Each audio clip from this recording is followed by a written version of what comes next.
நீ வீட்டுல போய் ரூமா போட்டுட்டு உள்ள இருந்து ஜெபித்தாலே கடவுள் பார்ப்பார், அதனால உனக்கு நிலைவாழ் கிடைக்கும் சொல்றாருல, அந்த ஜபம் வந்து ஜெபமாலை ஜபம். நான் வீடு வீடா போகாம நான் இருக்கிற இடத்துலயே ஜபத்தை சொல்லி மக்களை மீட்டு கடவுளுக்காக தருகிறோம். அதுதான் ஜபமாலை.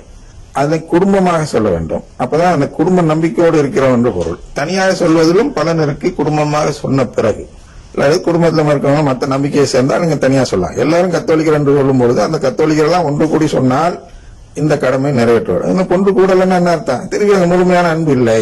அந்த வயல்ல போய் விழுகிற அடிமை, இந்த எதிரி அடிக்காமல், எதிரிக்கு எதிராக செயல்படாமல், அவனோட சமாதான நிலையில் செயல்பட்டு வயலில் மட்டும் உழுது கொடுக்கிறார் ஒரு அடிமை அல்லவா, அது போன்ற நிலையில் இருப்பவர்கள் அந்த ஜெபமாலையில் பங்கெடுக்க மாட்டார்கள்.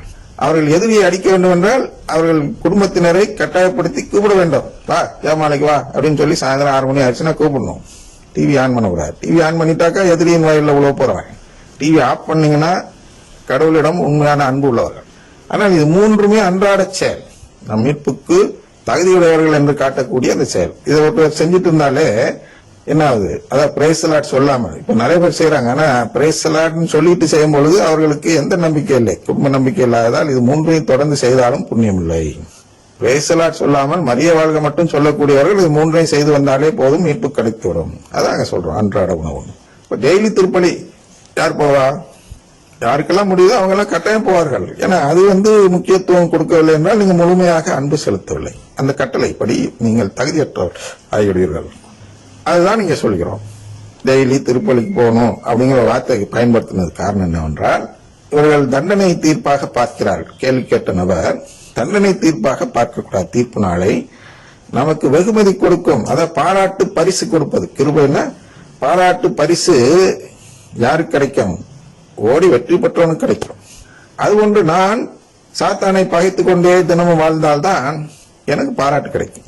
நான் சாத்தானையும் பகிச்சிக்கல, கடவுளையும் பகிச்சிக்கல, ஏதோ சட்டத்திட்டத்தின்படி கரெக்டா போயிட்டு இருக்கிறேன். நம்ம என்ன தண்டனை எல்லாம் சரி ஓடி போன்னு விட்டுருவாரு. அவ்வளவுதான் அதுல ஆதாயம் இருக்கு. அது மேல உறவு. அதனாலதான் 1000 பேரு 10,000 பேருக்கு ஒருத்தர் தான் புனிதராமாறு. இப்ப இந்தியாவில எடுத்துங்க 2-3 பேர் தானே புனிதரா இருக்கிறாங்க, இந்திய புனிதர்கள் அப்படின்னு வைத்தா. மதர் தெரசா இருக்கலாம், அப்புறம் தேவ சகாயம், அப்புறம் அல்போன்ஸ் அம்மா, அருளானந்தர், சவேரியாரை வேணா சேர்த்துங்க. ஒரு 5-6 பேர் தான் இருக்கிறார்கள். கொஞ்சாலான்னு ஒருத்தர் இருக்காரு. அது மாதிரி ஒரு 5-6 பேர் தான் விரல் விட்டு இத்தனை கோடி மக்கள் வாழ்ந்ததுல இத்தனை பேர் தான் புனிதராயிருக்காங்க.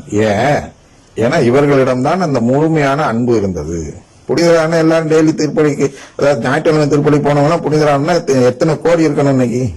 இல்ல, அவர்கள் தண்டனை இல்லை, அவ்வளவுதான் சொல்ல முடியும். அதுக்கு மேல கொடுக்கறது கடவுள் விருப்பம் தான். அது உங்களுடைய அன்பை பொறுத்தது. இதை கூட பார்க்கலன்னு வச்சுங்க, உங்களோட முழுமையான அன்பு இருந்து விட்டால் கொடுத்து விடுவார். ஆனா நாம என்ன சொல்றோம் தெரியுதுலன்னா, ப்ரோக்ராம் மூலமா முழுமையான அன்பு இருந்தால் இதெல்லாம் செய்ய மாட்டாங்க.